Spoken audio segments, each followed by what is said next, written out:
یعنی اگر ہم اللہ تعالیٰ کے اپنے اگر ہم جسم میں گھسیں اور دیکھیں کہ ہماری انٹسٹائنز کس طرح سے ڈیزائن ہے, ہمارا برین کی وینز, یہ نروس سسٹم, یہ سب کچھ, یہ جو نی جرک ہے, سب کچھ ریفلیکس ایکشن, یہ کس طرح سے ڈیزائنڈ ہے, انسان حیران ہو جاتا ہے. اور اگر یہاں سے باہر نکلے تو پھر کائنات میں جائے اور کائنات کو دیکھے, فی الآفاق و فی انفسکم, اللہ کہتے ہیں ہم تمہیں نشانیاں دکھائیں گے آفاق میں اور تمہارے اندر تمہیں دکھائیں گے.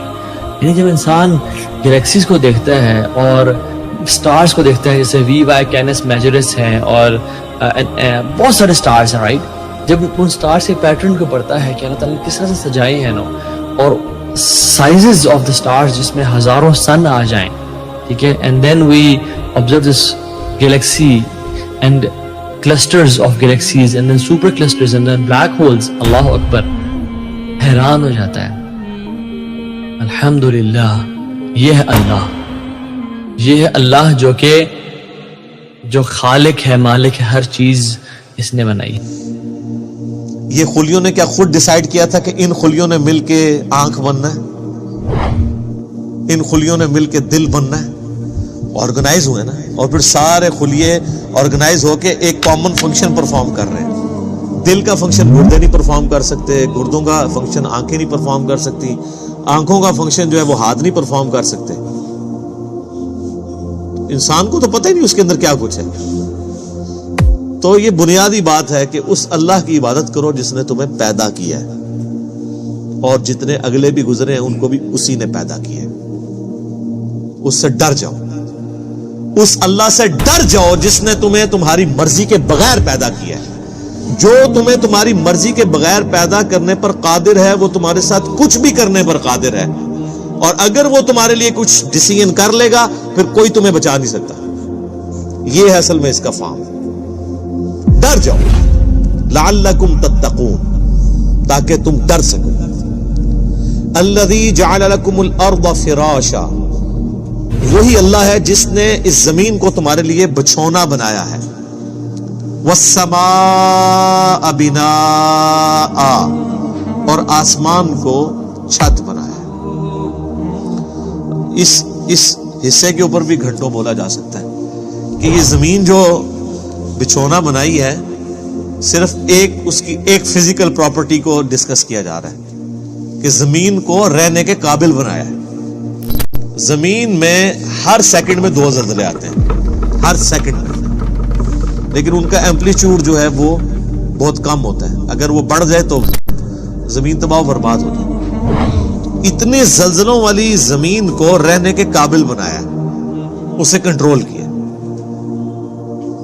اور اس اعتبار سے بھی رہنے کے قابل بنایا ہے کہ وہاں پر ہر مخلوق کے لیے اس کی زندگی کا سامان رکھ دیا. اور جو سب سے ضروری سامان تھا زندگی کے لیے وہ بالکل فری رکھا ہوا ہے. کون سی چیز؟ آکسیجن. پانی تو پھر بھی بندہ کچھ گھنٹے کچھ دن بھی نکال سکتا ہے, آکسیجن 1.5-2 منٹ سے زیادہ کوئی نہیں نکال سکتا, بالکل فری رکھا ہے. اور اس آکسیجن کی جو مقدار ہے اسے کنٹرول کیا ہوا ہے فضا کے اندر. ہائیڈروجن سے یا نائٹروجن سے وہ بڑھ جائے تب بھی ہماری ایگزسٹنس نہیں ہے, کم ہو جائے تب بھی ایگزسٹنس نہیں. اور یہ تو صرف ایک فائن ٹیوننگ ہے, اس طرح کی ملینز آف فائن ٹیوننگز روئے ارض پہ ہیں. اسی لیے سائنٹسٹ کہتے ہیں کہ یہ میریکل پلانٹ بنایا گیا ہے اس قابل کہ یہاں پہ زندگی رہے. وہ کسی کے بنانے سے بنا ہے. اگر وہ کہتا ہے خود بخود بن گیا تو پھر اس کو کوئی کاپی کر کے بنا کے بتاتا. جو چیز کاپی بھی نہ ہو سکتی ہو اس کے بارے میں کہنا کہ وہ خود بخود ہو گئی ہے, تو اس سے بڑی تو بے وقوفانہ سٹیٹمنٹ ہی نہیں ہو سکتی. جو کام کرنے سے نہ ہو سکے وہ خود بخود کیسے ہو سکتا ہے؟ خود بخود تو وہ کام ہو سکتا ہے نا کہ جو یعنی کرنے سے ہو بھی جائے. زمین و آسمان کی ساری مخلوقات مل کے ایک بیج نہیں بنا سکتی کہ جسے ہم مٹی میں بوئیں اور وہ 6 ارب گنا بڑا درخت بن جائے. لوگ تو کہتے ہیں جی مٹی کی تو کوئی قیمت ہی نہیں ہے. میں کہتا ہوں سونے کی کوئی قیمت نہیں. سونے میں بیج ڈالا جائے تو وہ درخت نہیں بن سکتا.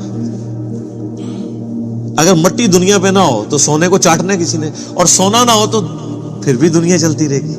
یہ مٹی جو اللہ نے رکھی ہے دیکھنے کو حقیر چیز ہے, لیکن اس میں ہم بیج بوتے ہیں اور سر وہ بیج جب نکلتا ہے اور درخت بنتا ہے، اس درخت کا سائز، اس کے پھولوں کے لگنے کی ٹائمنگ، اس کا پھل میں کنورٹ ہونا، پھلوں کے پکنے کی ٹائمنگ، پتوں کی شیپس، ان کے سائز، پھر ایک ایک پتے تک پانی کا پہنچنا زمین سے، یہ تو انسان پریشان ہو جاتا ہے۔ ایک درخت تو بہت بڑی بات ہے، ایک بیج نہیں کوئی بنا سکتا، اور کوئی یہ کہ خود بخود بن گیا، تو اس سے بڑی بے وقوفی کسی کی کیا ہو سکتی؟